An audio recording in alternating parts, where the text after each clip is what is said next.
Now guys, I have to tell you, you wait till you hear this story. It's absolutely incredible. It sort of gives you the chills as well at the same time, but it's absolutely amazing. Guys, listen, can I tell you this is 100% true. There's no lies in here. The only thing I'm going to change is a person's name, but this is 100% true. And the reason why I'm changing the name is the person's family obviously is still alive, and I don't want to be bringing attention to that. You know, this is something that I've only shared with a few people, some family members and some friends, and certainly Lynn. But as I say, I'm going to share this with you because I think it's the right time to share it. But I'm going to change a person's name, and I'm just going to call him Joe Blogs. Okay, so basically the story goes as this. In about 1989, 1990, I returned from England. I was living in England, working in England. I was born and bred in Belfast, which is in the north of Ireland. And I returned, it was on a Saturday. I was after about 2 years nearly being in England.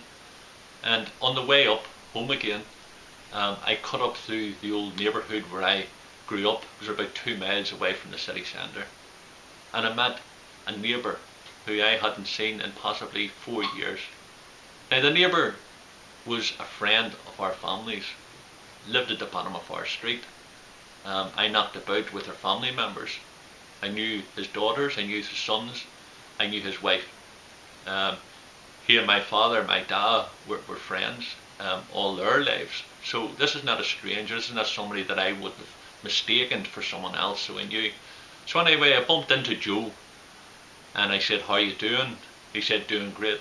Asked me how I'm doing, replied the same. He said, "Where were you?" And I said, "I'm just back over from England." I said, "I was over there 2 years." And he laughed and he joked and he said, "Did you make some money when you were over?" And of course I said no. I said, "I went over skint and I came back skint, no money at all." And we laughed. This was all going for about 30 seconds to near a minute. And he turned around and he says, "Where are you going to now?" And I said, "I'm going up to meet my dad. I'm going to meet my dad in a pub." Now the pub was called The Fort, which is on the Springfield Road, which is in West Belfast.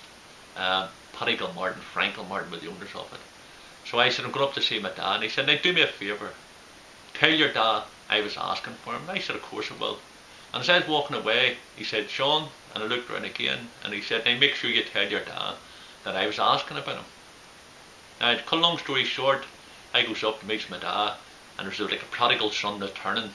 You know, I knew the people in the pub, and my dad was all glad to see me, and they were all joking and all, "Oh, he's back from England, and all, drinks was on him and all." And I said, "No way, I have no money," and we were joking.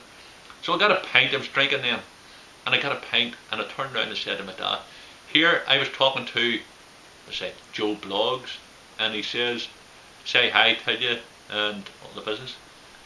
Now, my dad assumed that I was talking about the son, who was also called, that's called Joe Blogs, named after his father. And he turned and he says, "Ah, he's a good kid, he's a good kid." And I said, "Not the son, the dad, Joe Blogs." My dad looked at me like that and he went, "What are you talking about?" And I said, "Joe Blogs said hi, tell you." And he said, "It couldn't have been Joe Blogs." I said, "Well, she was talking to him." I said, 15 minutes ago. And my dad turned and he said, "Joe's dead now 6 months. He died when you were in England." And of course I went, "Possible?" I was speaking to him. At the bottom of the road there. And my dad laughed. And my dad said over to Paddy Gilmartin, "Here, Paddy, Sean was speaking to Joe Blogs, or the dad Joe Blogs," and a thing like that. And of course the whole pub started laughing and joking. I got a bit uncomfortable with this. And I looked at my dad and I said, you think I'm kidding here?" And I could see in my dad's eyes he knew there wasn't lying to him, and it was impossible for me to be mistaken, because this man was a friend of ours. I was asking about his sons, I was asking about his daughters, we had a conversation about his wife by name, of course. And it was something that it was sort of knocked the wind out of me, because although I had experiences prior to this, and I certainly had experiences after this event, it was probably the turning point for me to realise that, you know, it's not that we've been told, it's not this reality that we're living in. It's far greater, it's far bigger than that, and certainly we don't have to wait until we die to go to heaven or hell or whoever you believe in or where you go afterwards to see those loved ones or those people that we know that have passed over. So basically the man that I had seen, the neighbour of maybe 18 years, 20 years, I was speaking to him. I was speaking to him for probably a good 5 minutes, 6 minutes. conversations about factual things that we grew up with and knew, calling his sons by name, calling the daughters by name, calling his wife by name. It was an impossibility that was a stranger. And to put this in perspective, it would be like somebody that you would know from your childhood, or a neighbour that you currently know now, and you know them 15 years, 20 years. You go away for 2 years and you come back and you see that person. Is there any possibility that you'd be mistaken if you were speaking to that person? Impossible. It's impossible. And that's the point I want to make to you. I could see in my dad's eyes initially that, you know, he thought I was joking, but my dad was an open-minded person. He was my hero in life and in death. But basically, when I looked him in the eyes and I told him that I'd seen him, he knew that I was telling the truth because he was open-minded about things. So guys, there you go. That's a true story, 100%. Incredible. And what I will say to you is this: I have no fear of death. I know we're just moving out of one vibration to another. What happened? I've got different views on it. You know, did Joe Bloggs realise that he was dead? Was he dead because, you know, my father and everybody else knew he was dead, like a law of attraction? Because I didn't know he was dead, could you see, like, who's walking past us now that we're actually assuming are there? Is it just, did I go through a vortex at that moment in time that maybe Joe wasn't dead? Slip to reality, maybe. Slip to reality. But it's certainly opened my mind. But what I'll say to you is this, and I'll round off, but if you have those who you've loved and lost in this reality, you know, trust me when I say this. Now, that experience is just one. There's been so many since then that I've realised, and I know without even fear of contradiction. I don't care whether people believe me or not. That's fact. I really don't care whether you believe. I would like you to believe, because there's something special happened that day, and it has stuck with me for the rest of my life, that I know fine rightly those who I've loved and lost, who have disappeared of this physical reality, they are still with us. Definitely. Oh, you know? Yeah. I mean, I heard my dad had died. He passed over, and 3 months later I heard him speaking to me. It's the middle of the night. I was wide awake. I actually had terrible stomach pains. There was no way was I asleep, believe me. And I was going, oh, I'm in so much pain. And I heard my dad's voice, as clear as anything, saying to me, Linny, you're okay, it's your dad. And I was so shocked to hear him, do you know? But I know I heard it, and people might say, oh, you were sleeping or dreaming. I was wide awake, believe me, and I know what my dad's voice is like. So definitely. I felt fantastic, because I know that when you pass over, and when our loved ones pass over, they're still with us. It's just a different reality that we're not able to see, but I believe they can see us. Yeah, and they'll make their presence known to us by different things. You know, the main devil that actually will come in. You know, out of the blue, you might hear a particular song, or a stranger might walk past and say something that reminds you clearly of a loved one, or something like that that's going to jog your mind. Signs are everywhere. Absolutely. All we have to do is open up our mind. And once you open up the mind, guys, there's a floodgate open. Oh, it's incredible. And rest assured, once you know that the spirit, look, this here is just physical.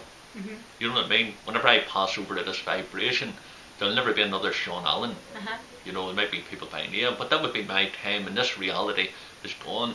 But there's so many parallel realities. But my true self, my spirit, you know, myself, my higher self is there. And it'll make itself known to those that if they need at that moment in time for reassurance and need things like that. Now, will I come back and tell people where I am? I've got a few things lined up my sleeve, as they say, but we'll keep that till the next video or a different reality. Do you know it's impossible to die, because we are energy, and energy cannot be destroyed. So when you die, you just go into a different form. You just change form, that's all. Do you know, it's something we don't understand, but believe me, when we pass over, we do not die. Not a chance. Guys, listen. Keep enjoying this lifetime. Don't be getting too wrapped up in dying. Definitely not. No. Enjoy the life while you're in a physical body anyway. Definitely. It's a big party, isn't it? And as I say, those of you who've loved and lost those, and you're feeling quite down, or it might be a special time, might even be a time for you to come across this video, maybe in a year time from us recording it. I can assure you this, I'm not speaking one word of a lie. The only thing I've changed about this is the person's name. It's 100% true. I know I met that person. I know that person was alive when I was speaking to him. But yet, 4 minutes later, apparently it died 6 months later. And as I say, tell you, Amazing. pray to hear you believing. The prayers will go there, and as I say, tell you it will reach. And I say you're not alone, and we're not alone. And all it is we're just concentrating too much on this physical. We should be concentrating more on the spiritual. Absolutely, that's where love, 100%. compassion, and love thrives. And as I say, tell you they're all around you.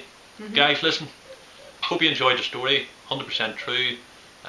Leave us a wee comment and say, tell you, if you're a doubter, if you're a hater, if you're things like that, you know, I'd prefer you genuinely not to leave a negative comment on it, because at the end of the day, this is my story. This is helping other people to probably come out. You may not get it, and you might be ready to ridicule it and things like that. You know, I'd prefer you not to. Just keep an open mind, guys, because one day it's going to be your turn, and as I tell you, absolutely, it's one thing we can all guarantee in this world. That is true. We're going to pass over till another reality, and I know what reality I want to be in. I know what form. Send you love and light, guys. Send you loads of love and happiness as always. Don't be getting too scared now. And by the way, if you've had any similar experiences yourself, please let us know, because we love hearing about this. Amazing. Definitely. And if you don't want to make it public, grab us wee private privately, message. absolutely. Love to hear from you guys. Loads of love and happiness. Bye. Take it easy, guys.